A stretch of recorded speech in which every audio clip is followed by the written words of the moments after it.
Now we're live. No, the problem is with YouTube, there's 2 buttons to press when you go live here, versus the other places there's 1 button you press. All right, now we're live. It's all Steve's fault that we're late. No, I'm sure. Now you blame me. No. Partially, it's my fault. Mainly my fault for not prepping completely everything that was needed. But it's also partially because this Hulk stuff that we're talking about is good, and I was like hooked and reading beyond what we're even talking about. So, but before we talk about all that stuff, we have our usual stuff lined up, and you know what? There's so much to get to it for today. I think we should just get right on into just talking about the different stuff that there is. Let's do it. Beginning first with just what stuff have you read this last week? Oh man, what have I read this week? God. Well, I had my comic book club this past week at the library. So there were actually 2 books that I read for that. Nice. There was so the discussion was about Stray Dogs, which is a book written by Tony Fleeks. It was Image Comics. Actually, let me okay. Hang on. Yeah, I haven't read that. I'm going to share a thing here with you. I don't know if this will show up on the live stream, but what I can do. Hold on. From this one. Yeah, I can swap that out really quick. Hold on. Give me 1 moment, and I can make it pop up. Yeah. But yes, what you're talking about, I've read the first issue of it. It's been recommended for me to read it. I haven't. Yeah, so I read the first volume. We talked about the first volume, which is this one, and then we talked about the sequel, which is actually a prequel, called Stray Dogs Dog Days. Okay. So I read both of those, and then during the discussion of those books, somebody mentioned another similar book by Tony Fleeks called Feral. So I read the first volume of that. Oh, there we go. There we go. Now it's showing. Stray Dogs. Yeah, so we read so it was that one, and then we read Stray Dogs Dog Days, which is a prequel, which during the discussion I pretty much said I don't think that the prequel is necessary. Okay. But then I read Feral, which is also Tony Fleeks, and I want to say the same. I want to say it's the same artist. Only let me double check. It's Tony Fleeks, and yeah, same artist. And so I ended up reading that, and then I read a trade, a cyberpunk trade. Nice. It was actually called Cyberpunk 2077 Library Edition. And what it is, it's actually 3 trade paperbacks collected into 1 volume. It's the trade for Trauma Team, You Have My Word, and Blackout. So I read that. Chris is asking, is the movie based on these? I assume you're talking about Stray Dogs? That's something completely different, right? Is there a movie Stray Dogs? See, now I don't know. Is there a movie Stray Dogs? Because to my knowledge, if there's a movie called that, it's completely different than what this comic is. There's a movie called Strays. Yeah, I don't know what movie he's necessarily talking about here, but if he's talking about the movie Strays with Will Ferrell, and more, it is completely not the same thing. Yeah, okay. He's talking about Stray Dogs. Is there a movie called Stray Dogs? There is a movie called Stray Dogs. Looks like it's a Chinese film. See, when I Based look on up the Stray Dogs synopsis, movie, doesn't look like it has anything to do with dogs. yeah, completely. Yeah. Okay, whatever movies we're seeing pop up for it is completely different. Yeah, completely different. Yeah. So yeah, I read that, and then of course I reread the book we're going to be talking about a bit today. Yes. And then another reread. I read a lot this week. Another reread is for a topic I will be discussing possibly later today on a new episode of the Batcave. Heck yeah. Blue and I are going to be talking about the Batman story arc Hush. Heck yeah. And Such a great Batman story. I'm very excited about that. Actually, let me oh well, I was gonna show you the thumbnail for that, but I can't seem to get that to share. I don't No know worries. I'll be sure to hang on, let me I just sent it to you in Discord. Okay. Yeah, hold on. What I can do is open that up right here. But and then there we go. The Batcave. Be sure to go check that out. Yeah. Well, that will be on the Patreon only at first. Then was it like a week or two after you release it on YouTube? Yeah, a week or two later, it'll show up on the YouTube channel. Awesome. Yeah. Be sure to check that out whenever it drops. Excellent. Yeah, that's awesome. For me, I've read there's been I think 3 things I've read. I read through all my month worth of pulls for the most part, because the vast majority of those I read after last stream. I only read a couple issues, I think, of that big list, big stuff I got. And so I read the vast majority of those. I made really good progress on the Black Panther omnibus I've been reading, so I'm now have, I want to say, about a third of it left. Yeah, you tend to read new issues differently than I do. See, well, the problem is that it's for me, it's kind of harder for me to make it to my comic shop every week since I get my stuff physically and not digitally. So I tend to try to go every 2 to 3 weeks. That obviously didn't happen, especially this time, just because of sickness and then just busy weeks where it's I didn't necessarily have the time to go. So it turned into a month long. But yeah. But yeah, I read all those, read Black Panther, and then I read a bit of this Hulk stuff, reading even beyond what we planned to talk about, since it was just so good. It was one of those things where I just started reading and I couldn't put it down last night. And that's what happened. So interesting. Well, yeah. The conversation will be interesting about this. Yes. We'll be talking about the first appearance of Red Hulk. But before then, we got a lot of stuff to talk about, as there's a bunch of comic news that came out because this week's was Comics Pro. So we have a bunch of news to talk about. Not necessarily going to be going deep into every bit of news, but that's coming up right after we talk about what we're looking forward to this week. So let's just go through all this stuff here, as we are looking forward to. I don't necessarily have these in any particular order. We have Ultimate Spider-Man 14, which this arc, I don't know anything about what's going on other than Ultimate version of Kraven's involved, which seems pretty cool. Yeah, that seems to be what is going on right now. Yeah, that's pretty cool. Yeah, that's cool. But anyway, I know that's from your list. Also from your list is the new issue of Detective Comics, which I haven't read any of this stuff yet, but I'm sure it's good because Taylor's a pretty good writer. Yeah, Tom Miller's doing a pretty good job.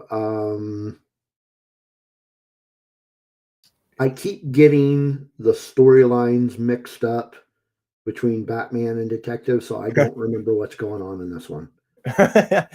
All right. Um, Yeah. All right. Well, I mean, it's going to be a lot easier to disconnect them from Hush. from, because Hush is going to be Yeah. Hush. And Yeah. that will, of course, be in the Batman storyline. Yeah. Yeah. We'll be talking a bit about that later, because there's been big Batman news that dropped. But we also have this is for both of us. Absolute Wonder Woman issue 5. Looking forward to seeing more of that. Issue 4, and it was a good one. I think that this actually wraps up the first story arc for. I think it does too. Yeah, it's so that's it's cool. been a very. I mean, really, all of the Absolute stuff has been really good. I can't say anything bad about any of them. Wonder Woman has been really interesting. It's just, it's weird. Yeah, I mean, they're all it's kind different. of a little. They're all kind of a little weird, but this one is. I'll just say this one is a lot weirder than the rest. Yeah. Well, that's the thing, though, is if you haven't been reading this one, in this universe, Wonder Woman grew up in hell. Yeah. So it's just what the hell? It's really weird. Yeah, that's cool. Yeah, I mean, that's the thing, though, is like each of these stories kind of focus on a different temple as far as like the genres of comics. What's up, Rolando? Welcome in. How's it going? Awesome to see you here. No. What I was going to say, though, is each of the stories kind of focus on one of those different tent poles in some regard of like the main 3 aspects of how you can take comics of Absolute Batman representing your street level stuff. You have Absolute Superman. While it takes place on Earth, more than anything, you could argue it takes place of that cosmic sort of sci-fi side that comics, that corner. But then you have Absolute Wonder Woman doing that magical, mystical side that arguably we don't see enough of overall. But it's really cool that they're taking a, just because magic stuff is weird to begin with compared to all that stuff. Yeah. And when you put it spin on it, it definitely makes it feel just weirder than all the others, because, you're already taking a concept that was weird, but now you're changing it even more, which is what makes it, for me, I think it makes the story really cool. And like the stuff she does with her magic, especially last issue, like spoiler alerts for last issue, but last issue she made her like sword grow massive and like beat the snot out of the big kaiju monster she is fighting. It's like, okay, that's pretty cool. Yeah. And so it's very, if you are a fan of traditional Wonder Woman, this is not what you're going to get. It's different. I mean, that's kind of fair with all your Absolute titles, though, because it changes all of them. But in fact, I had a conversation earlier this week about a person who is a fan of Batman but has not read any of the Absolute, and they were saying that one of the things they liked about Batman is that he's basically just this millionaire that buys a bunch of stuff and then goes out and beats the crap out of people. I'm like, I don't know if you'd like Absolute, because he is not a millionaire. But you have the brutal action there, which is sick, though. Yeah. So, maybe. All right, let's continue on. For me, I got Superman issue 23, as this is very exciting. We have this new, what is his name? Is he the Time Trapper or Timekeeper that's going on there? Big new character. You know who this is, right? Yeah, it's Doomsday. Yeah. Okay. I thought you read that issue. That's pretty cool. Pretty cool stuff that they have going on with Superman right now. Because they're making like Doomsday's past kind of like catch up with him is now all intertwined, and now we're seeing this future version of Doomsday here. And that's a lot of cool stuff. I will very likely read that when it comes out in a trade.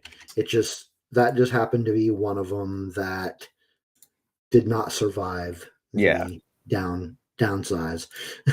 Yeah. It did not survive the reduction in force. This has been, I've really enjoyed the Superman stuff, though, so definitely recommend that. Justice League Unlimited has been cool so far.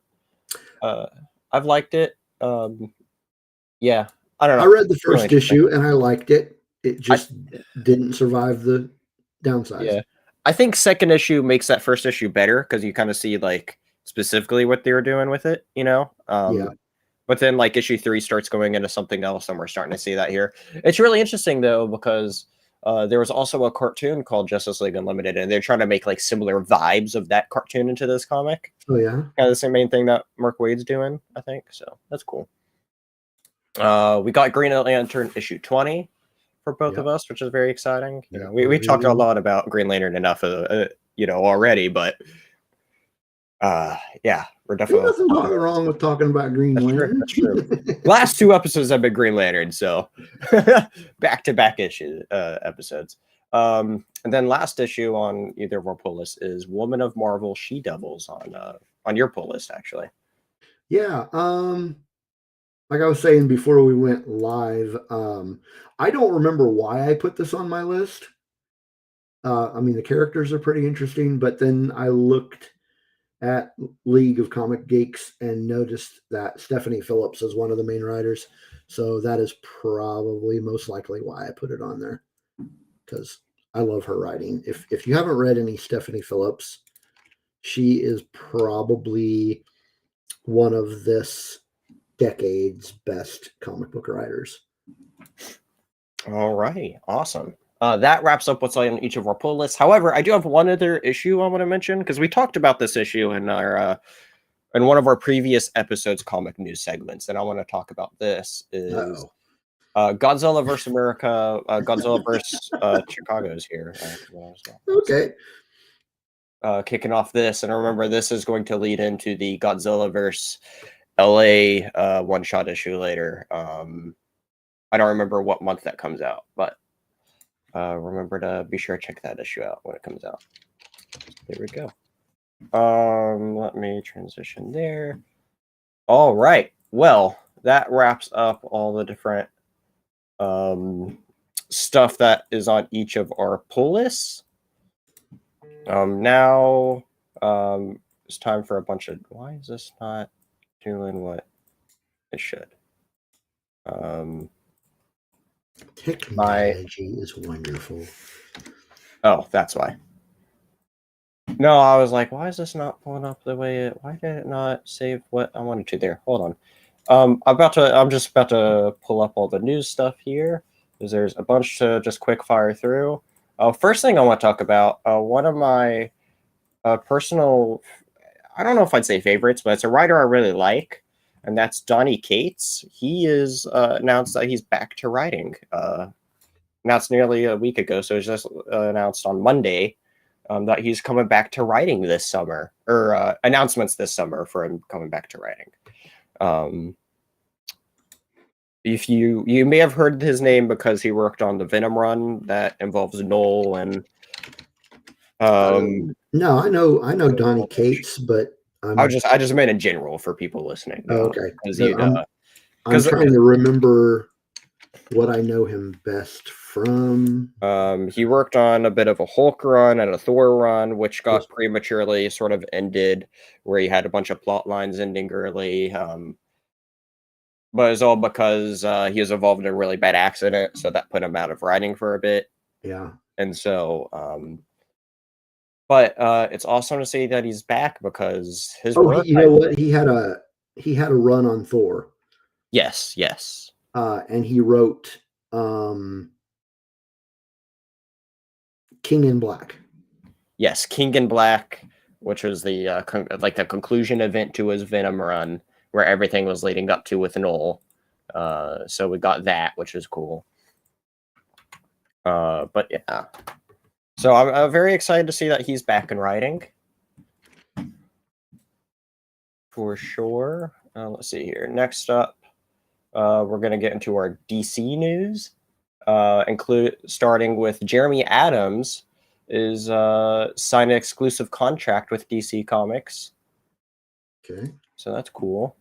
We also have, since there's so much, we're just quick firing through a bunch of this. We have an Elvira and Harley Quinn crossover comic. Okay. quite interesting. We also have, there is a Mr. Terrific Year 1 comic coming out, limited series this summer. Interesting. Coming out in May. So I think that'll be interesting to actually see Mr. Terrific have his own title. 6 Has issues. he ever had his own title in the? I'm trying to think. Like, I don't know if he has. I don't remember ever seeing a Mr. Terrific title. Yeah, like there's been the team, the Terrifics. Yeah, I remember that one.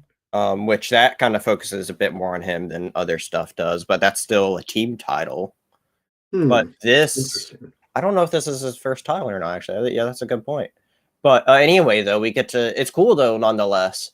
Even if there is, obviously, it's not something really notable that either of us remember. So hopefully, this is something good though. So. Yeah. What up, Taco Cat? What's up? What's up? Welcome in. Yes, he is. Yeah, Mr. Terrific's pretty cool.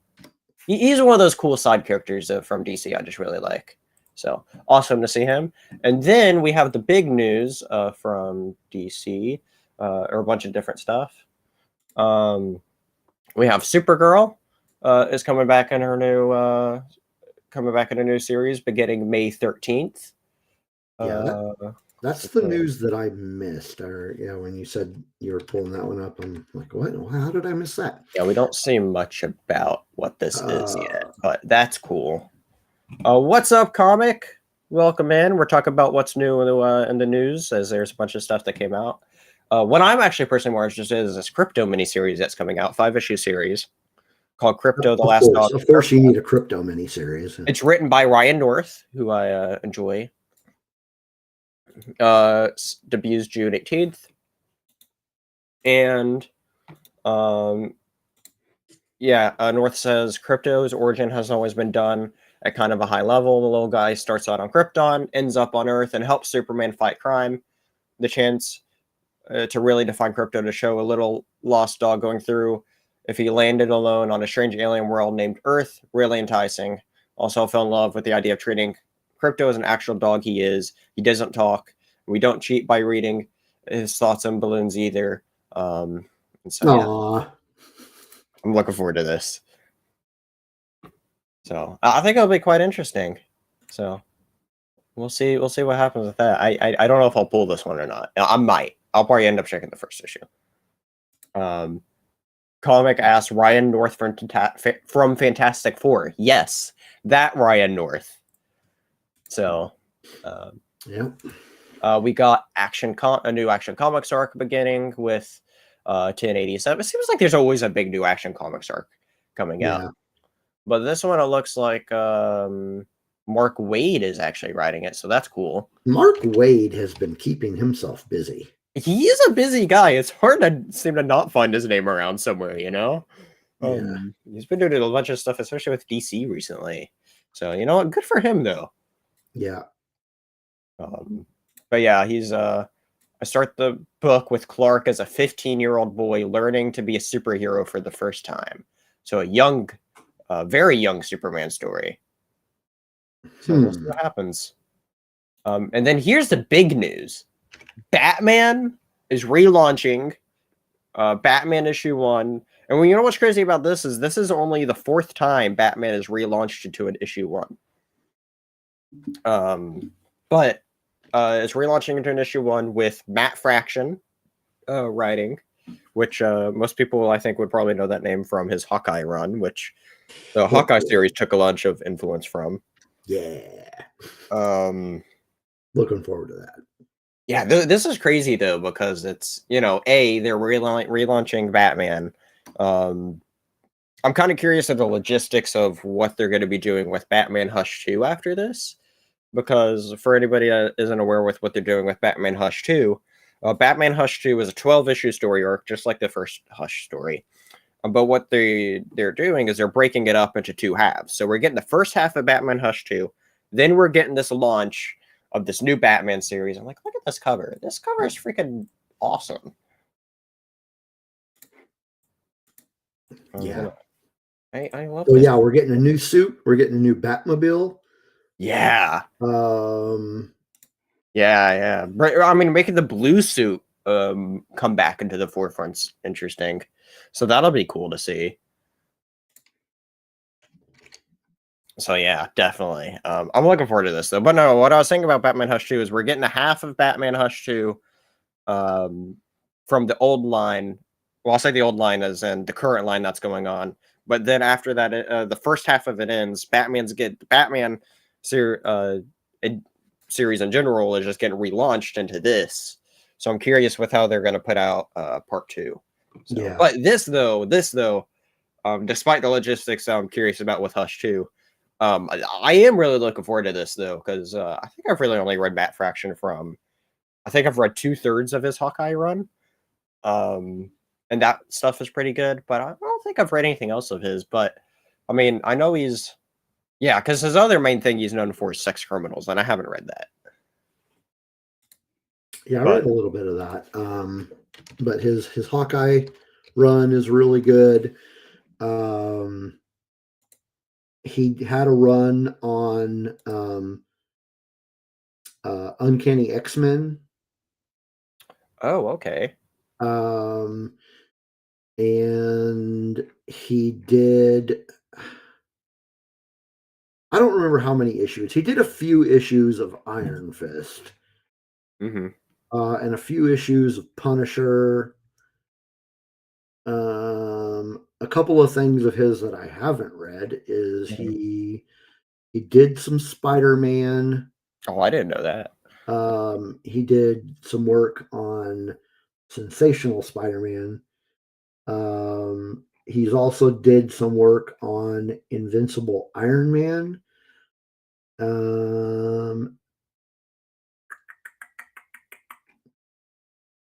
He did some Thor. Did I already mention that? That's a bunch of stuff he's worked on, though. But he did some Fantastic Four. I forgot about his run on that one. Interesting. He has not, however. He has. Okay. I was going to say he hasn't done any DC, but he has, but he hasn't done very much. He co-wrote Detective Comics 1027 with Chip Zdarsky. Oh, interesting. That was in 2020. So he's had a little bit of Batman experience, but not that much. Not very much. That's the only Batman he's done.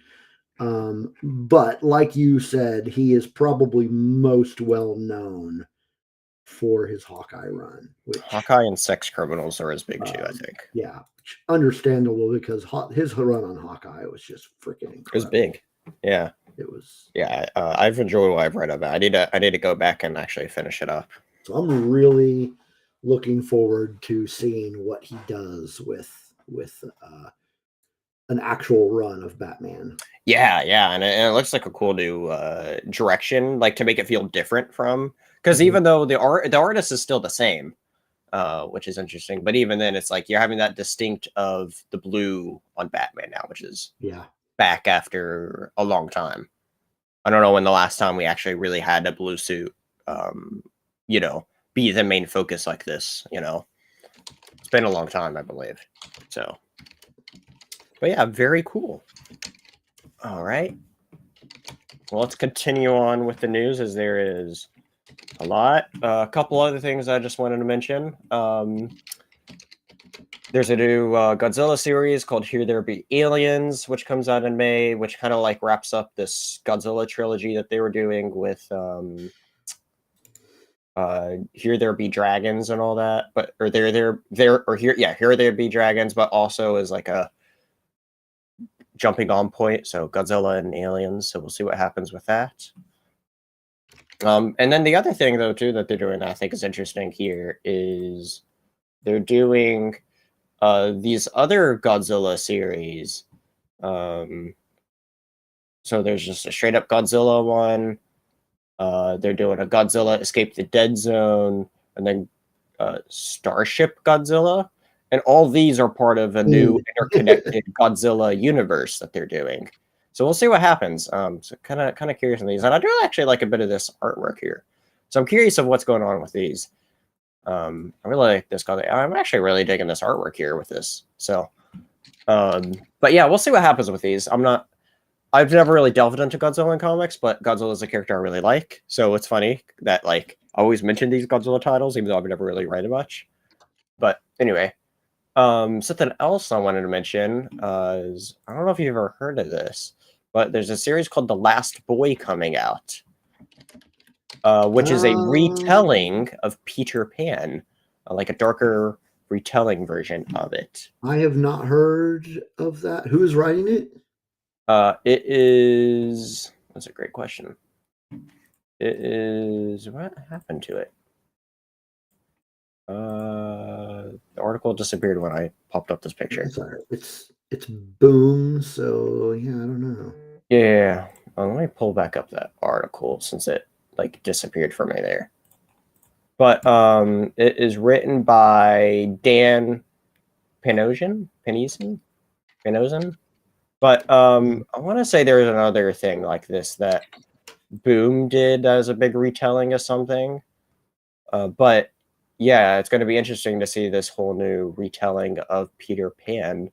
That's going to be like a bit darker than what people are used to. Mm-hmm. I'm trying to see what else he wrote for. Who did? Newest release. So yeah, we'll see what happens with that.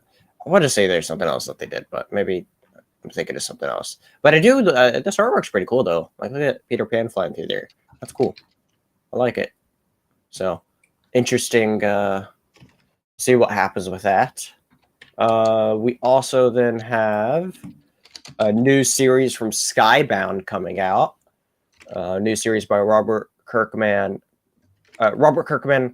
Benito Serrano, and I'm not sure these other names are Mosaic and Sue, called Blood. So are you talking about Walking Dead, Robert Kirkman? Yeah, Robert Kirkman involved in this somehow. Huh. So yeah, we're getting Naturally, this it's on Image. Yeah. set in a far future where Earth has integrated alien species into a new society. Blood and Thunder plays by a whole new set of roles. So big new sci-fi story involved here, which looks interesting when you see a bit of a preview here for it. So quite interesting. And there's cover A, cover B, C, D. It comes out May 7th. So, I mean, Skybound usually does really good stuff. So I'm looking forward to seeing what a new sci-fi take story on. And, I don't know. I think this looks cool. I mean, obviously don't know much about it, but you know, sometimes I think just going into a completely new story, you know, helps it, you know, because it's just something fresh, going blind, and that first issue, because you're like, oh, this is a great new cool world, or like, not for me, you know. Yeah. Not that good, you know. So, welcome in, Steve number 2. What's up? Hey man, how's it going? Awesome to see you here. Greatly appreciate it. All right, let's continue on with the news as we got a new Spawn series. I believe this is a 4 or 5 issue miniseries. 5 issue miniseries. Another Spawn series. Good. This is I wasn't gonna mention this at first because it's like, good lord, there's so many Spawn series. But I forgot that this was one that I heard about that they were doing, and this is like the first actual look at it. Do you remember who Shirley is from Spawn issue 5? She is the child that died from Kincaid. That was killed from Kincaid, the that ice cream truck killer there. Okay. So this is a series about what happens with her in the afterlife, where it's going to be showing news saga is Shirley Johnson, a 7-year-old whose death, or was it so I was already talking about that. So Shirley is now reborn, transformed and armed with mysterious powers, yet still struggles with the loss of her previous life. She must navigate a brutal and forgiving world alongside the enigmatic stranger as she wrestles with lingering pain and the pressures of a newfound purpose and destiny. So yeah, that's the overall idea about it, is they're bringing back that character, which, I mean, I feel like at the time, and they talk about this though, with Spawn issue 5 in particular being a big collectible issue, but like, I feel like that was a big issue in general because like it just shows like how brutal that universe is because you literally see, or I mean, you don't see the death of the child, but like you literally see the remains of the child being like, it's brutal. Like there's a reason why Spawn back then was really brutal. Yeah. And so they're Because bringing back Shirley Johnson and the curse of Shirley Johnson. So we'll see where that goes, which is interesting, I think. And then the last, well, I was going to say last non-Marvel DC, which is a lie because this is technically Marvel, but I meant, I guess, in universe Marvel DC is we have Predator, Black, White, and Blood coming out. Where if you're not familiar with what Black, White, and Blood is, that is the where they do the different. It's an anthology story that they do, collecting different stories, and so they've done it with Alien. They've done it with a bunch of different Marvel characters, like Spider-Man in his black suit. They did Wolverine, Carnage, Moon Knight. So they're doing it with Predator. Oh, they've also done it with Darth Vader and Darth Maul pretty recently. So, but yeah, Predator, Black, Light, and Blood. All right. We also have a bunch of new stuff. Are you familiar with what Bring On the Bad Guys is? No. So I wasn't familiar with what this was until I briefly looked it up earlier. They're celebrating its 50th anniversary by bringing in a series of one-shots focused on different villains. Bring On the Bad Guys was a trade that came out 50 years ago and is like, I guess, one of the first ever times for like a trade to be out like this, collecting like issues and stuff or whatever, or in this regard. And so they're celebrating the 50th anniversary of what was collected and Bring On the Bad Guys with the 50-year groundbreaking Bring On the Bad Guys trade paperback, pioneering how comics were collected, which collected early key stories of Marvel's most iconic supervillains. So it was like one of the first times, I guess, or maybe the first ever time they really put in a collection key issues, reprinting these key issues for people to catch up on it in that regard of, and this is a normal thing for us now 50 years later to see all this big stuff reprinted and collections and whatnot, but one of the first times, if not the first ever big time for it to really be big. And so they're celebrating 50 years of it with all these different issues, beginning with Bring On the Bad Guys, Doctor Doom, but then after that they're doing issues with Green Goblin, Abomination, Loki, Red Skull, Dormammu, and Mephisto. And you can see covers for Doom there, and that's a Lee Bermejo, or is it Bermejo? I don't know how you say his name. That sounds right. Bermejo cover. That's a pretty sick cover, though. I gotta say, there's a better look at it there. Then there's another Doom variant cover. So there we go. And there's a cover kind of like showing the whole cast up over again. So that's cool. Very cool. Very cool. All right. We also have the most important Marvel character ever. Jeph is getting his first ever solo comic series. 5 issues, beginning. Most important. I don't know about that. Jeph has had a lot of attention on him as of recent because of his inclusion in Marvel Rivals. So he's been growing big. Is that why he's getting popular, right? Okay. Yeah. I don't play the game. I I downloaded it, but it's not your kind of game. I'll say well, that. I never played it. I downloaded it and then I just never got around to playing it.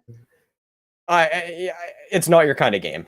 From okay. Everything I know of what you play. You probably would know. You and Blue probably know most about my video game preferences, but the reason why Jeph has grown big as of recent is because he's included in this game, and most people who was like looking at all the announcements of this game when he was announced was like, who in the world is Jeph? Who's this Jeph guy? And anyway, it's funny though because now like Jeph has brought a lot, like there's a lot of people who was like never really cared for Marvel that's like playing Marvel Rivals but loves the character of Jeph now. It's kind of funny. he's gained like a whole bunch of attention because of that game, and so it's awesome to see Jeph though is getting his own solo series in June, written by the person who created Jeph, Kelly Thompson. So that's awesome.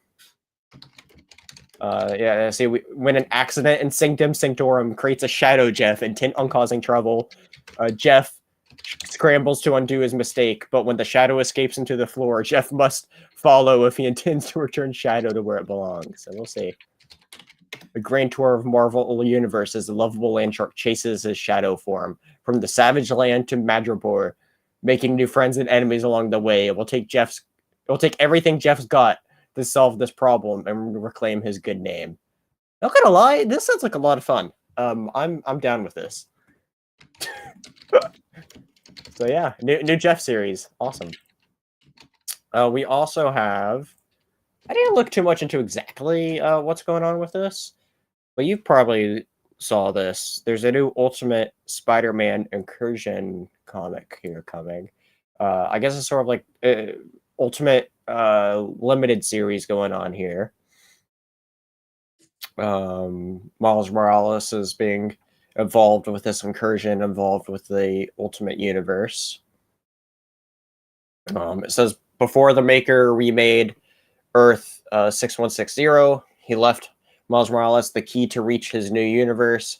When baby sister Billy uses it to travel to the Ultimate Universe, it's up to Spider-Man to save her, but the Ultimate Universe is never safe for any Spider-Man. When the Spot attacks, Miles will have to team up with an all-new Peter Parker, and that's just the start of his journey to the Earth 6160. So yeah, kind of interesting. The first sort of, I guess, crossover between the main universe and Ultimate Universe. So see how that turns out, I suppose. Yeah, that'll be interesting. Yeah, we'll see. We'll see. Interesting stuff. We also have a new Captain America coming out in July. Yeah, written by Chip Zdarsky. I'm looking forward to that as well. Yeah, that's gonna be interesting to see. And talking about how like the first arc is gonna be about him like literally coming out right after he gets iced, I believe. Isn't that what it said? I haven't heard a whole lot about the plot line of it. I just know that opening arc of their Straczynski's run is ending and he's taken over. After the World War II hero emerged from the frozen suspended animation, but before he joined the Avengers. So yeah, it's right after he got de-iced, but before he joined the Avengers. So we're going back in time. I gotcha. Declassifying Steve Rogers' first mission after re-enlisting in the U.S. Army. The story sees Captain America tasked with infiltrating Latveria, leading to his previously untold first encounter with Doctor Doom. Huh. When the series progresses into present-day storylines, in addition, fans can look forward to Cap suiting up in an all-new stealthy uniform and leading an all-new group of Howling Commandos. Okay. So we'll see what happens. So that's beginning in the past, but it will jump forward to the present. So interesting. Okay. We'll see what happens. I'm interested. I mean, Zdarsky's from what I've read, I'll read it. Yeah, I like Chip Zdarsky. I've liked everything of his that I have read. Which off the top of my head really is Batman and Daredevil. I know he's written more. I just can't think of what else. Yeah. He did write a Spider-Man book. The hell was the name of that? Oh yeah. Life Story. Yes. And that's known to be really good. I've heard. I haven't read it though. Oh yeah, I remember what else he has written that is wildly underrated. He wrote a 2015 run. He had a 2015 run on Howard the Duck. Oh yeah, I need to read that. I need to. You're right. Yeah. That's funny. Man, what else has he done? Well, I mean, he wrote it's Batman again. It's a story arc that you and I recorded an episode about. That's really good. My podcast, I believe. I can't. We did it as a special, I know, separate recording. Yeah, we did it as a special one shot type thing. It was The Night. That was really good. Yeah. I'm actually glad because, like, if it wasn't for you, I wouldn't have gotten around to reading that. And I'm really glad I did, because I remember the tagline that we sort of had about talking about with that Batman the Night story was, it was a story we never knew we needed. Yeah. Yeah. And I very much feel that way, because I remember I look at the premise of it and I was like, meh. But then I remember you're like, this is really good. And I was like, okay, let me look into getting it. I ended up buying it. And I'm really glad that I own a copy of it, because it's really good. We recorded that in, gosh dang it, where is the date for this thing? December 21st, 2023. So a year and a few months. Okay. Yeah. Yeah. And if you want to promote that episode, I just sent a link Send me the link to your Discord. Awesome. Yeah, no, that was an amazing book, and again, Jeph Zdarsky. So, you know, when a writer writes something that good, you typically want to keep an eye on what else they're doing. Mm-hmm. There's always that one book that you read of an author that like convinces you to continue reading more of their stuff. Yeah. I'm really glad I ended up reading that just in general too, because it also connected with later arcs too, in particular. Yeah. So yeah, glad I did. But, all right, I just updated the description of the video to, or of the live to include that as well. So there we go. But yeah, I'm definitely looking forward to seeing what Chip does with Captain America. I mean, great run on Daredevil, great run on Batman. Let's see what he does coming back to Marvel. Yeah, it's gonna be cool. From one big hero to another big hero. And if you are not a subscriber to Chip Zdarsky's Substack, I would recommend it, because he is freaking hilarious. Where did I put that stuff? Hold on. I don't know where I put it. Well, you know how, like, Marvel and DC doesn't do it too well. I mean, like, they will, but, like, I don't feel like they do it consistently as much anymore. Actually, I think DC does it a bit, but I don't think Marvel really does it as much, where they, like, print off previews for upcoming comics. Chip Zdarsky does his own thing like that, though. I don't know if you know about that I'll print off and send to comic shops. And I got a copy of it last time I went, but I don't have it beside me, or else I'd show it. I don't know where I put it at. I wonder if it's on his, I don't think it's on his Substack, man. I'm not sure. But a lot of writers and artists have been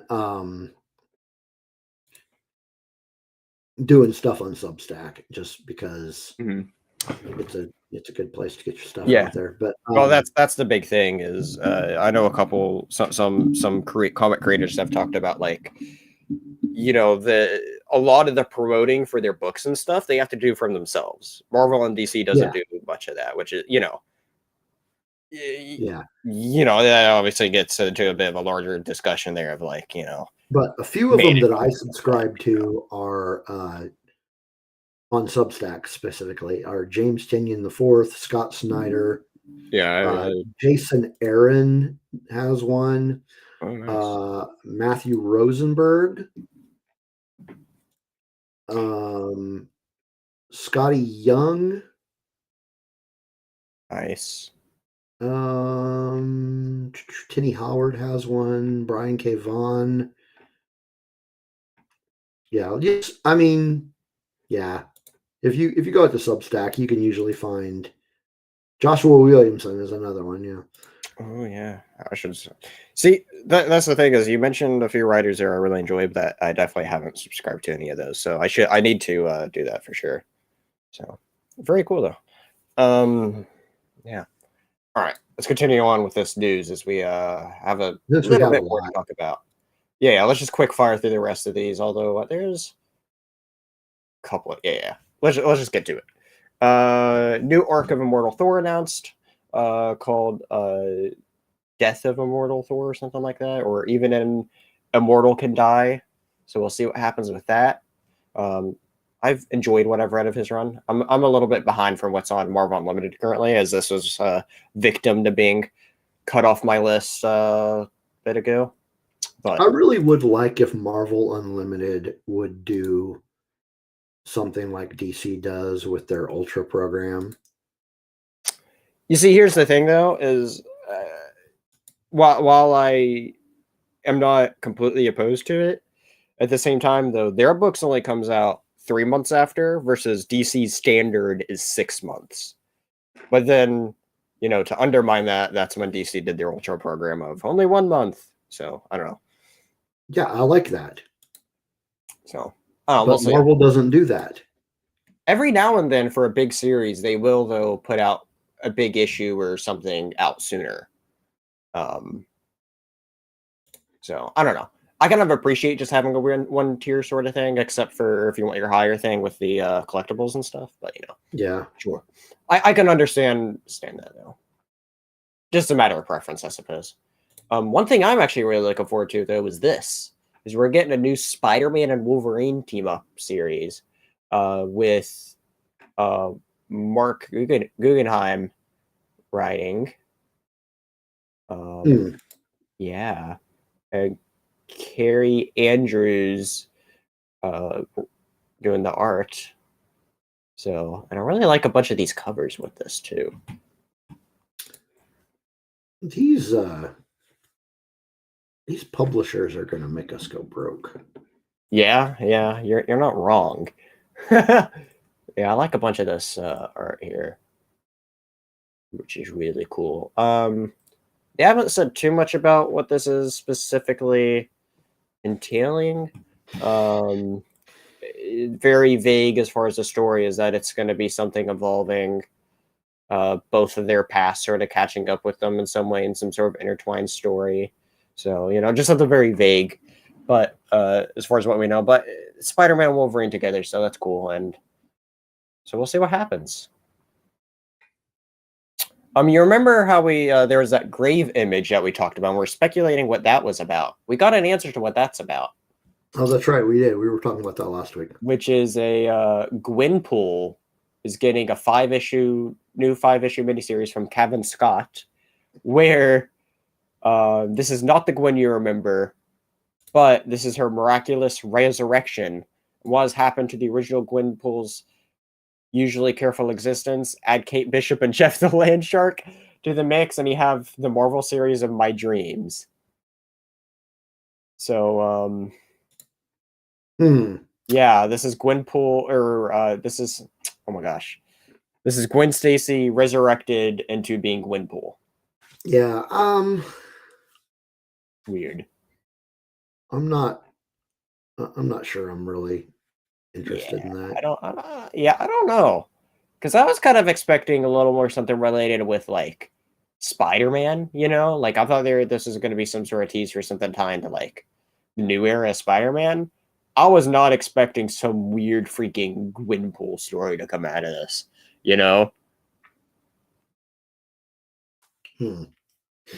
Chris is saying what is weird is Gwenpool is not usually Gwenpool. Oh, Gwen Stacy is not usually Gwenpool. So, yeah, I don't know. It's a weird series idea. I don't know. Yeah. It sounds wacky though. I mean, here's the thing though, is I probably won't buy this, but it's one of those wacky ideas that I'd be curious in seeing how it turns out once it's done on Marvel Unlimited though. Because I am curious about such a wacky idea though. I am curious by it. So yeah, I can pretty much guarantee you this is not something I'm going to subscribe to. Right.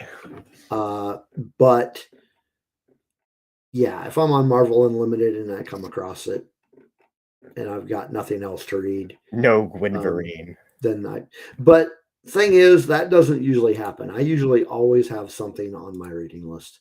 Yeah. Those reading lists stack up. That's for sure. Yeah. There's never a lack of stuff to read. Here's the thing, though. When you start getting into comics, something you have to accept is that you can never read everything because there's just too much. Challenge accepted. No. Okay. No, you're right. Bull is a meta character usually, yeah. And so that's why you kind of just, at the end of the day, just read what you want to read, since there's, so much different characters, groups, whatever out there. At the end of the day, it's about what you want to read, what stuff, you want to check out. Because there's just so much you can't ever read. I mean, if we're being real, there is something out there for everybody. I mean, that's true. But there is a lot of stuff out there that, like you said, it's just not for you. Very true. But it is out there for somebody. Yeah. Oh, here's the thing that too is, we're talking about specifically more of just the superhero stuff, as that's obviously the biggest genre within the comics. But there's so much more with comics that's not just the superhero stuff. To where there really is stuff for everybody when you look around. Yeah, in fact, I mentioned the comic book club that I go to every month. Mm-hmm. We do it once a month, and alternating months, like how he works it out, like he has a list of what we're going to cover. And so one month it'll be a superhero book. I like that. I really like that. It will not be. See, I really like that. So this month we did Stray Dogs, which is not superheroes, it's dogs. Yeah. And next month we're doing a Captain America story arc. That's cool. I don't remember what we're doing the month after that, but that's all. I love that idea though. That's awesome. Yeah, no, I need to figure out how to integrate reading in like more non-superhero stuff. Yeah. So I think that's an awesome thing of what you all are doing there with that though. I love that alternating idea though. So yeah. That's awesome. Yeah, it's pretty good. That's very cool. Very, very cool. Yeah, that's awesome. Yeah, I'm sure we'll integrate some of that stuff eventually. Like, speaking about just stuff that's either put on Marvel and DC here eventually as well. So yeah. But yeah, so last month we did Shazam, which was a superhero. I remember you. Month before that we did Atomic Blonde, which is a spy book. Interesting. Yeah, it's always been off and on, 1 month on, 1 month off. I like it. So for folks that think that there aren't a lot of non-superhero comic books, you are very wrong. There's a lot of non-superhero comic books. Yeah. Problem is you have to go look at the other publishers that's not Marvel and DC, you have to go look at like a bunch of stuff, Image, Dark Horse, and like what they do. And even then you do have to go into the independent stuff. Yeah. That's Yeah. There's a bunch of great stuff there though when you get into them though. So definitely. Yeah. And definitely need to read more of that stuff. All right, let's finish up talking about this news. Three things left. Did you hear about what they're doing with the Giant Size X-Men anniversary? No, this is... So Giant Size X-Men is celebrating 50 years. And they're doing a series of one-shots, which, I don't know, this seems really weird to me. They're doing a series of one-shots celebrating important X-Men storylines. And it's involving, you see here, that's Kamala Khan right there. As Colin Kelly and Jackson Lansing, which I have liked what I've read of theirs before. Working with Adam Kubert. Yeah, Colin Kelly, the name sounds really familiar. Now pulled into a distant past by an unhinged villain with deep ties to mutant history, Miss Marvel will witness the iconic birth of the Uncanny X-Men and their first encounter with Krakoa from an all-new, all-different perspective. But when history begins to change, can either Kamala Khan or the X-Men themselves survive the experience? So some sort of big time travel story involving Kamala Khan and celebrating different stuff. And I said, though, this is a series of one-shots you're doing. And here we can see more of what this involves. Okay. Of what they're doing. So it begins with Giant Size X-Men, but then it's going to go into Giant Size Dark Phoenix Saga, which is a new revelation about Jean Grey's fate could change everything. Then they're going into Giant Size Age of Apocalypse, where he's saying reality is warping. Is this the new world of Apocalypse was always meant to rule? And then giant size House of M, mutants rule supreme, but at what cost? Kamala must face Magneto. And then we have giant size X-Men issue 2, the shocking finale for this whole 5-issue one-shot miniseries. So very, very, I don't know. It's a weird way to celebrate it, I feel like. So yeah. So we'll see what happens. Interesting. Very interesting. Here's the art. I mean, Adam Kubert always does really good art, so this is cool. Oh, that. No idea what's going on here. But I don't know. But that kind of has Deadpool Wolverine vibes. Yeah, that actually does. You're right. Yeah, no idea what's going on here, but that's interesting. I like the art. I'm not so sure about the story. I mean, it seems interesting. It's another one of those things. Seems interesting. I'll probably wait for Marvel Unlimited, but we'll see. Yeah. Matthew here says DC did a non-superhero for a comic of a favorite TV show called Viper, and says he has the first one. I'm not familiar with that.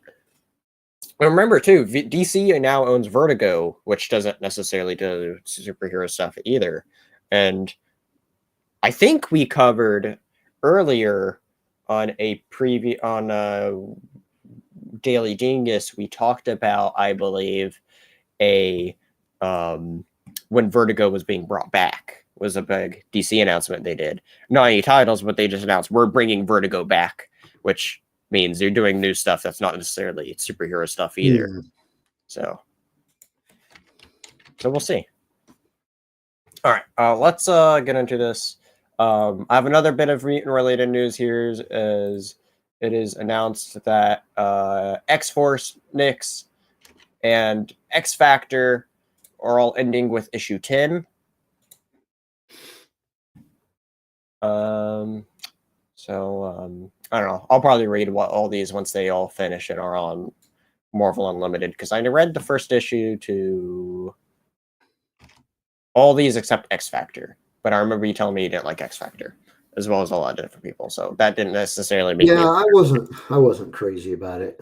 I will catch up with X-Factor though, because I know it ties into the One World Under Doom stuff, and I'm planning on reading all that once it's on Marvel Unlimited. Yeah, it wasn't horrible. I wasn't crazy about it. Yeah. And now, the last bit of news is actually something really big to end with, and that is Marvel and DC have announced that they're doing another crossover, actually 2 crossovers, a 2-part crossovers with 2 one-shots. Marvel will publish Marvel/DC, and DC will publish DC/Marvel.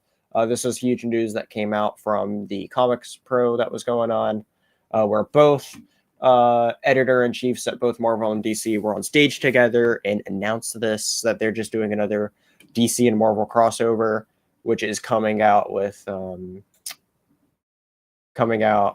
let's see, the last crossover came out in 2004, which was a 4-part series titled Justice League of America, or JLA/Avengers. So we'll see what happens though as we get this new crossover, as this is definitely part of, I don't know if it's because of the omnibuses doing well, or this is part of their plan of let's bring back these omnibuses and do another crossover or whatever, but this is really cool. It was cool to see them coming back to do more of these cool crossovers. So nothing's revealed at all about what's coming, or like what's involved with these, or what's going to be in these, but this, it's big though, is it's a return after 20 years to have a brand new Marvel and DC crossover. Yeah. So that's big. So we'll see what happens. What's up, Patrick? Everybody wish Patrick that he feels better, as he's not feeling well today. So hope you get well and rest up. All right. Well, that's the bit of news. I know that's a lot more news than we usually cover, but that's just because the vast majority of that news, I believe, was announced at Comics Pro, which is a big event that happened this week that I didn't even know was happening this week until after I was just looking at all the different news, and I was like, wow, this is a bunch of news. And I was like, oh, it's because of this event and all that. I didn't even know what Comic Sport was, honestly, until after I looked into it. And I was like, oh, so that's why we're getting all this butt ton of DC and Marvel news and stuff. So, Yeah. and I know there's definitely some other stuff that came out that we didn't necessarily talk about, but not like we necessarily need more. There's a lot. But now, before we get into our main topic, for anybody that is new here, please be sure to hit that subscribe button. If you like what you see, hit that like button. Helps people see what we're doing here on the Comic Den. Next week, we are talking about what was it called? God Hates Man Loves or something. Wait, or is that the other way around? God kills man. God Kills Man Loves? No, God Loves Man Kills. God That's loves man. My God, it took us forever to get that title out there. God Loves Man Kills, as that is part of a special Comic Den episode we are doing, as that is part of Charity Weekend over on Richards Remastered, as there's a special charity going on over there starting that Friday and going through the weekend for Rare Disease Day, which is that Friday, which is the big day of it. So be sure to go tune into Red Shirts Remaster on Friday. Hang out with us there over on Friday and Saturday. And then Sunday, the party is actually going to begin here, where we are talking about that X-Men story. That's related with the whole reasoning behind why we're doing an X-Men story is because Chris, who suffers from a rare disease as they classify it, he very much calls himself a mutant or an X-Men because his DNA is literally altered. So we figured it would be good to do a special episode to lead into to all that. Oh, it starts Thursday. Okay. But yeah, the fundraiser has been going all month long. Goes to March 7th. The link is up in the chat. I will actually update the description of this to put the link down below in the comments as well. And they'll be heavily promoted during next week's episode as well, since that is a very special episode, and Chris will be talking about a little bit more of like what all this fundraiser and stuff means for him in next week's special episode. So be sure to tune in for that. Also with Chris, we also have a new episode of Shell Talk finally coming out. Episode 2 of Shell Talk is going to be coming out next week. Or not next, well, I say next week, but that's technically 2 days from now. So this week, I guess, on Turtle Tuesday, where we cover the first 3 issues of the original Kevin Eastman and Peter Laird Teenage Mutant Ninja Turtle comics, as well as we talk about the 1-issue micro series of Raphael. So we delve into talk about all 4 of those issues as we begin our journey of talking about the comics that Kevin Eastman and Peter Laird worked on with the Turtles. What made them big. So be sure to keep an eye out for that on Tuesday. And as always, be sure to check out Rebel Nerd the Radio. Yeah, we have this week we will be doing the 3rd part of our 3-part special on the Lord of the Rings movies. So this Tuesday we'll be talking about Return of the King. And although it will be, I mentioned this earlier, although it will be Patreon only at the beginning because part of our early access content, we will be doing an episode of the Batcave where we will talk about Batman Hush. Yes. Rebel Rock is now Rebel Nerd. That's right. You were sick last week. Was it you? Yeah. Chris was sick last week, so that's why we didn't do the show. Oh yeah. We changed our name to Rebel Nerd Radio because we do not play. The main reason we did it is because we're not playing music anymore, and we didn't want to have that rock word in there. It just didn't make sense. Yeah. So yeah, we were Rebel Nerd Radio. New logo. You can find us everywhere at bio.link/. Rebel Nerd Radio, and yeah, all over the socials and all that good It's stuff. down in the description as well. So be sure to go check it out there. Yeah, so Batman Hush coming soon. Probably be a couple weeks before it hits the YouTube channel. Other than our live stream, the newest thing we have out on our YouTube is our discussion of Green Lantern, where Blue and I just kind of talk in general about Green Lantern themselves. Nice. Very cool. All right. Well, now let's finally get on to our main topic of talking about the very first arc Red Hulk appeared in, which that was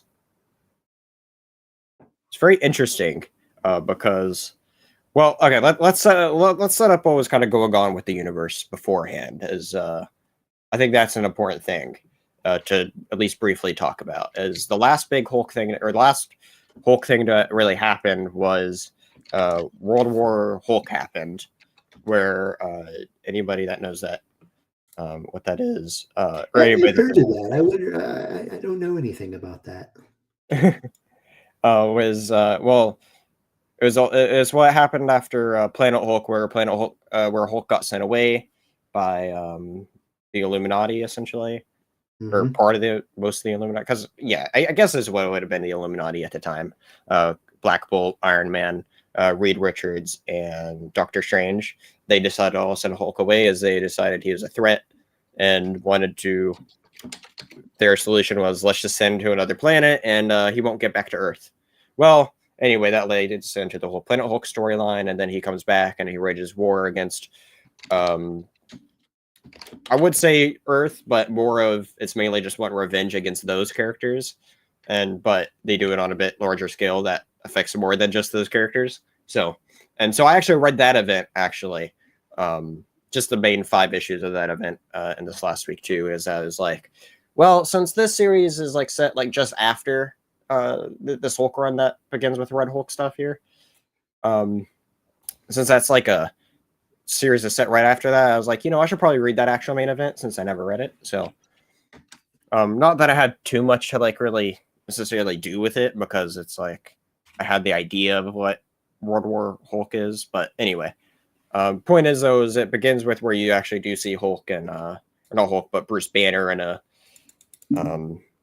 kept in a secret facility under lockdown, because the first issue you don't see Bruce Banner until the very end. Instead, it's like this very it's like this mystery of where you see Abomination is dead, and they go through and what is it like? Who's that person that what's his name? That's going through, because he's a big player in this arc.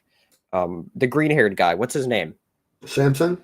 Yeah. Leonard Samson's Samson, is like investigating it, and he's like, there's some other, like, why would the Hulk do this when he couldn't like trying to figure out the pieces, as it's very obviously something Hulk related, but then all of a sudden it's like, oh, Hulk has a gun and kills him, but they're like, that's not Hulk like. And then finding out that there's some kind of new Hulk that is red.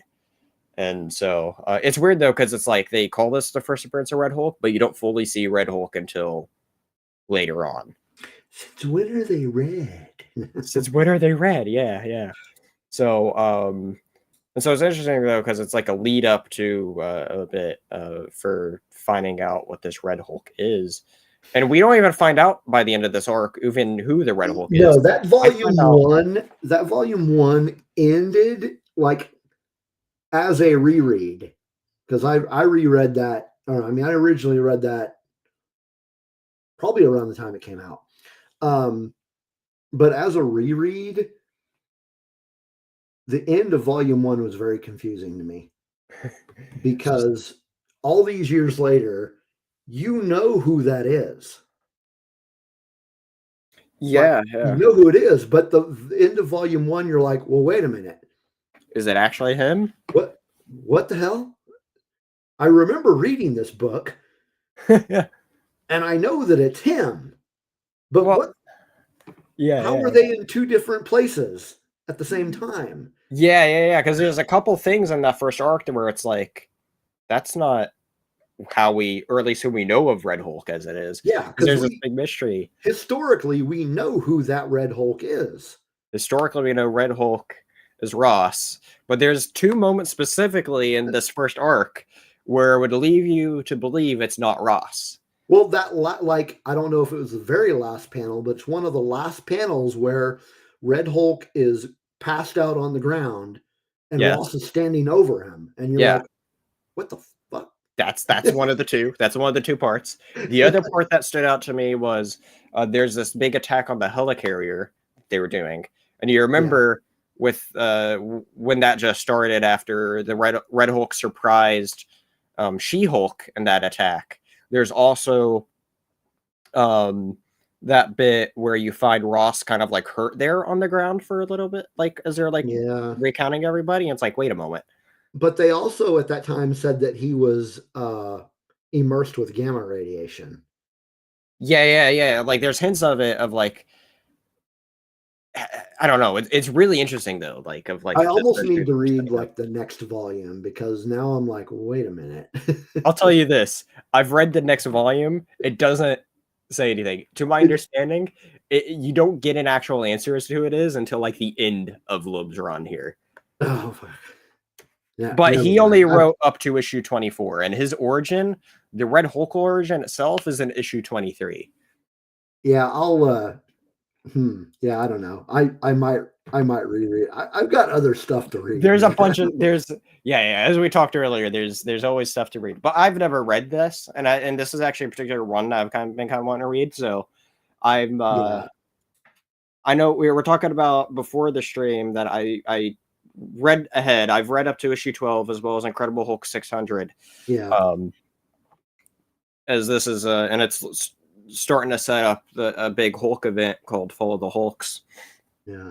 I mean, and this was what like 2009, 2008, 2009, 2010-ish. So yeah, chances are I read this back in 2009. So I don't remember what happened. Yeah, I'll let you know, I guess, since I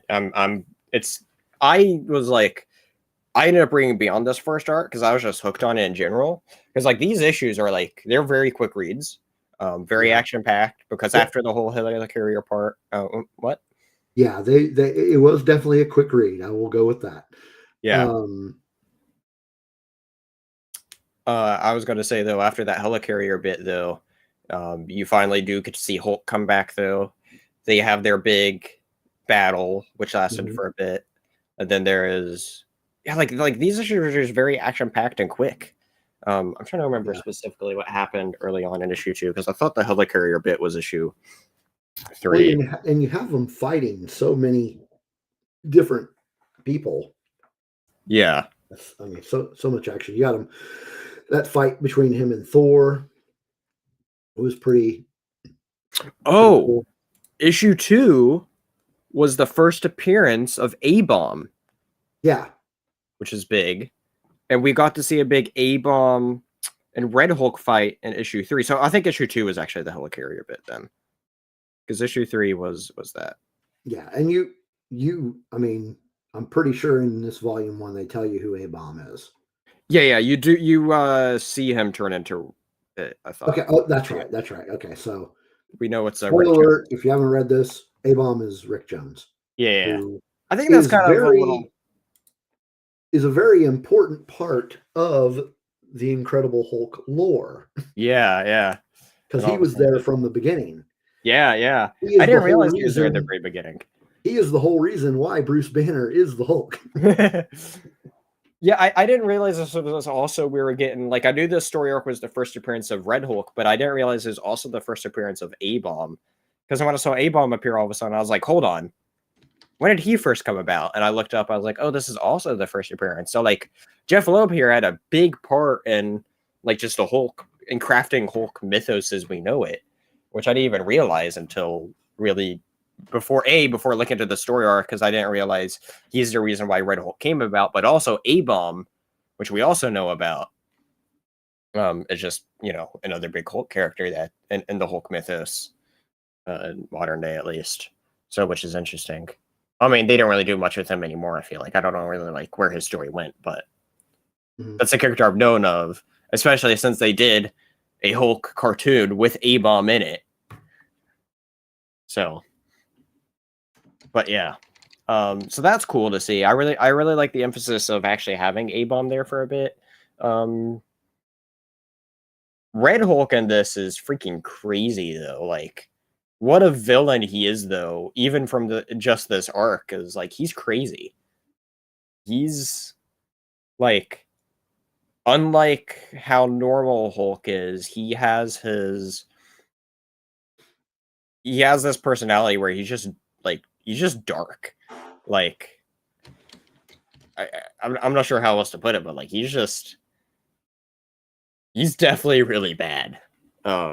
You don't necessarily You're talking about Red Hulk, right? Yeah, with Red Hulk, yeah. Yeah.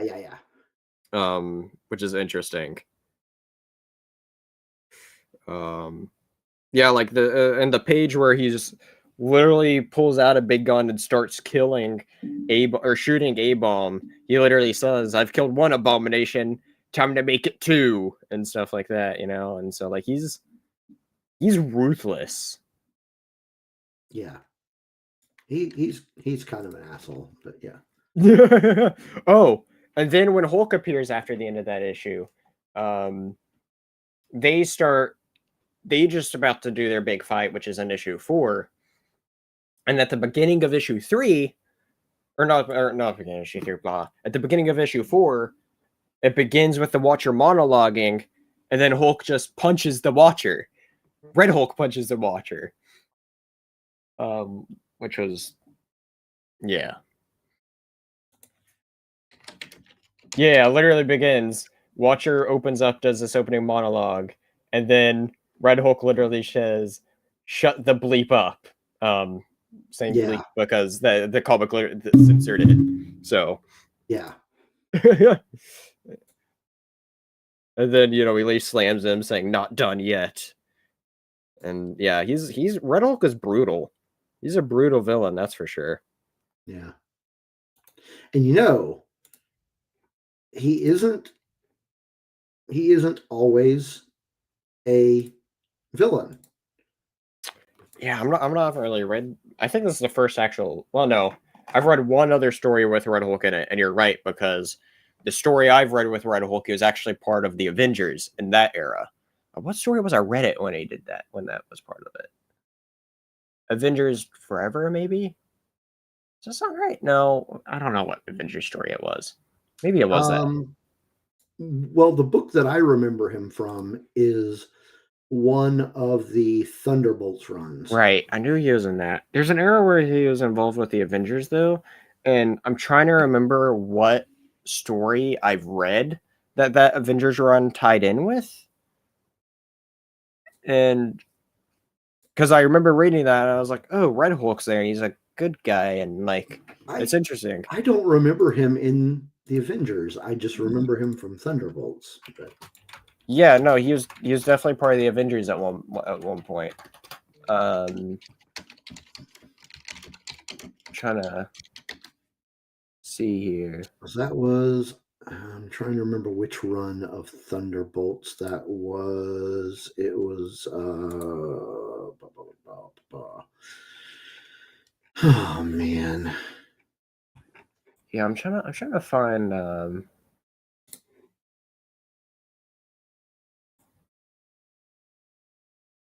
It was part of the Marvel Now series. Yeah.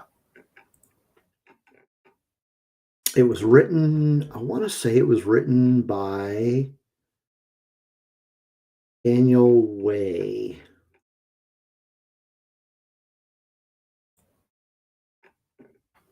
Let's see if I can find. Yeah.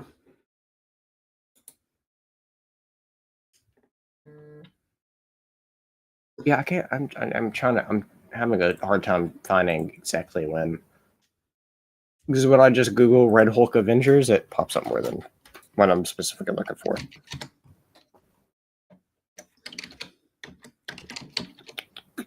Yeah, I'm trying to find this, and I am struggling. But he was definitely part of the Avengers at one point.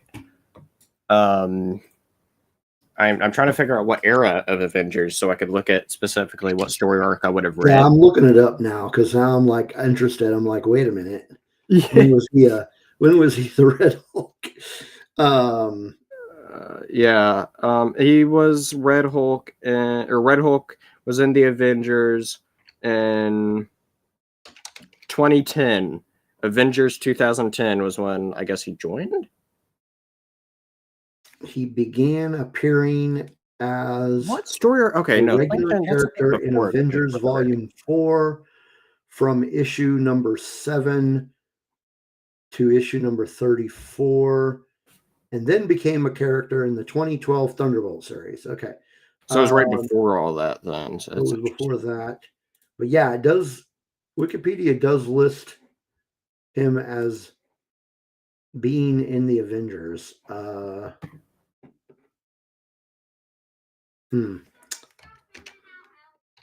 Yeah. I don't remember that run of Avengers. Maybe I just wasn't reading it. Oh, you know, it may have been. Was it New Avengers? No, it's just called Avengers. It started in 2010. I'm looking at it now. Avengers. Let's see. Avengers number 7. Started with that Avengers one specifically was part of the heroic age, as they call it. It was for arc there. Okay, there's the man, that's a pretty badass cover. Oh, interesting. It was written by Brian Michael Bendis. See, I read a comic with Red Hulk and the Avengers, and this doesn't look familiar.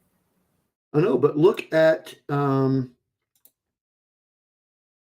dang it. Here we go. Look at that cover. I'm sharing it with you, so it's probably not on the.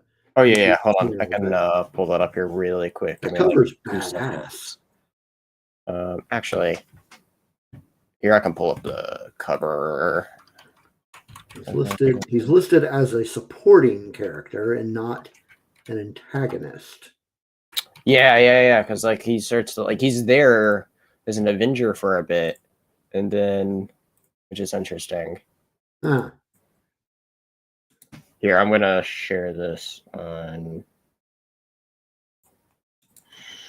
I completely forgot that Brian Michael Bendis wrote Avengers for a while. Yeah, I haven't read that. Hey, see, there's another arc I feel like where I read Red Hulk was part of the Avengers, and I don't think it was part of that run though, unless I'm like just missing something. I don't know. It's bugging me now because I know I read an Avengers story where Red Hulk was there, and I was looking through all those issues, and I don't think I've read any of those Avengers issues. So I'm trying to figure out what story arc it was part of, and it's kind of bugging me that I can't figure out what story that was. As I'm looking at it here, I'm like, where did I see that? You know, I'm like, what is it? Interesting. Do you subscribe to Comixology? No, I've thought about it. I mean, you can get this all on Marvel Unlimited, but I'm just noticing that on Comixology, the complete Volume 1 of the complete Brian Michael Bendis Avengers collection is on Comixology. That's awesome. And it collects Avengers 1 through 12, Avengers Prime 1 through 5, and Avengers Annual 1. 437 pages. Holy crap. Okay. Interesting. I may have to, I'm putting that on my reading list because I don't remember ever reading that. Yeah, I'm trying to figure out where in the hell I read this Avengers story with him. It is bugging me more than I'd care to admit. I do not remember this run of Avengers at all. I do remember that Thunderbolts run with him in it though, because I read, at the very least, I read the first volume of that. I read them as single issues when they came out, and then reread them as the volume one. But Interesting. Yeah, I have no idea where I. Oh wait, is that it? Hold on, I may have found something about where I could have read them from. yeah. I'm In any case, Red Hulk was in the Avengers, but Red Hulk was in the Avengers, indeed. gone down that rabbit trail. Yeah, It's nothing like, to do with the arc that we were actually talking about or planning to yeah, talk we definitely had a squirrel moment going on there. Not just a big one there. Yeah. Yeah, no, I'm gonna have to figure out where in the world I actually read this, because I feel like it's a book I own, so it shouldn't be that hard to find once I actually go around and end up crack open a couple books and I'm like, oh, maybe it's there. Yeah. But the moment I find it, I'm gonna message you. I'm gonna be like, it was this I read where this is what I was thinking of that I couldn't find, because I know there's some Avengers. I want to say there's some Avengers event that I own where he was in it, but none of those issues looked familiar as to at least tying into what I know I read. So we'll see. I'll be sure to update. So, but yeah, Red Hulk and the Avengers. Anyway, what we're actually here to talk about, though, is before we got distracted with. Well, we were talking about it. We were talking about it before our big moment where we went down a big rabbit hole. We were talking about Red Hulk was battling Hulk. That was a cool battle. Yeah. Trying to remember what else. Like, we get a bunch of hints throughout this arc, though. We do see Red Hulk beat Hulk. So we then see Red Hulk fight up against Thor. Like, here's the thing, though, is like we just see Red Hulk fight so many people in this arc. Like, they really do set him up just from this first arc being such a big villain, though, as he beats the crap out of a lot of people, including Hulk himself. You see him take on Thor, which is interesting. Yeah.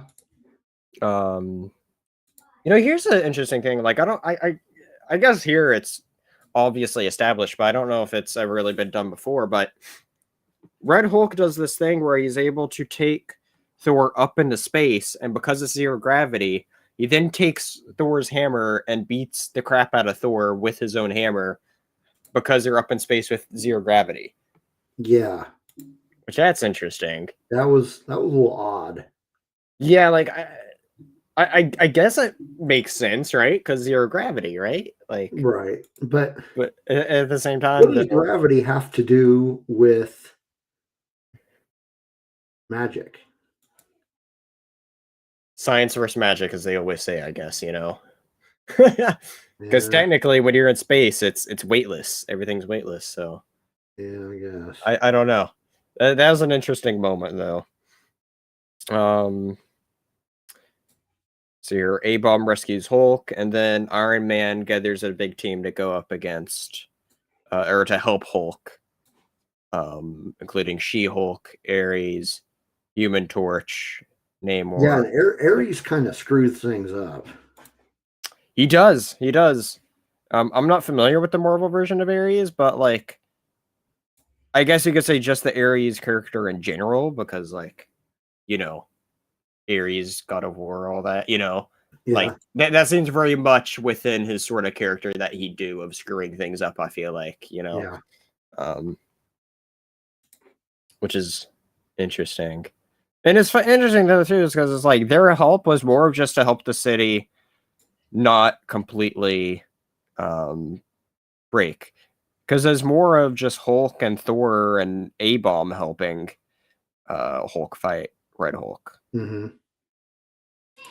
Or I don't know if they appeared, if they started calling him this or not in this arc or not. I think they did, but they did. Called him Red Hulk. Oh no, calling him Rolk in some Rolk? cases. Yeah. Oh, okay. It literally says here in the thing here, who is Rolk? as it opens there for that issue. So that's funny. yeah, it is. And so Great Hulk stops Red Hulk. Yeah, a bunch of I don't know. I like seeing all the different Hulks battle each other, but Hulk does at the end, as we were alluded to at the beginning, he does knock out Red Hulk and win the battle. And we still officially don't know who Red Hulk is. They have an idea of who it is, as they're thinking it's from that secret transmission. What's going on? Don't they think it's Samson? That's Samson? right. Yeah, they're thinking it's Samson at this point, but there's no confirmation. So, I mean, it's a very interesting first arc, though. And as I said, Jeph Loeb wrote. He gone on to write up to issue 24, and then it went to, I don't remember who it went to after that.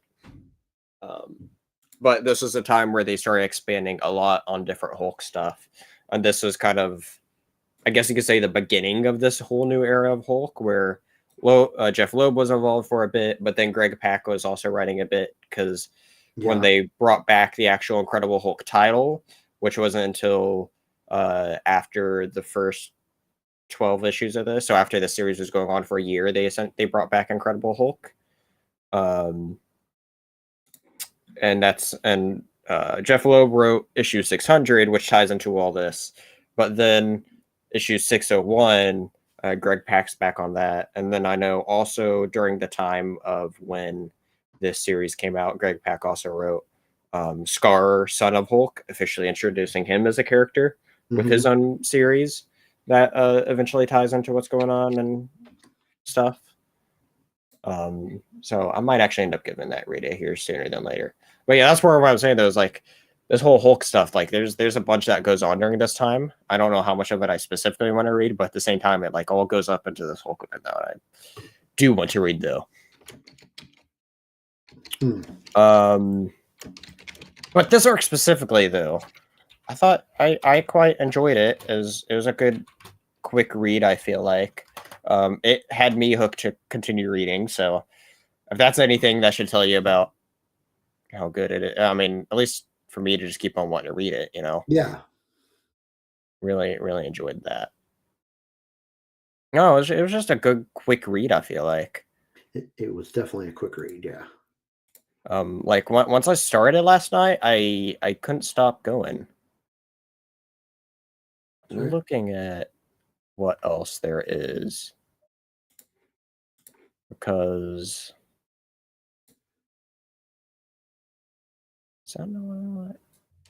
yeah, I'm trying to look into all this, because there's also yeah, there's a bunch of stuff that goes on with all this stuff with Hulk and how we just this whole era of Hulk. There's a lot of it.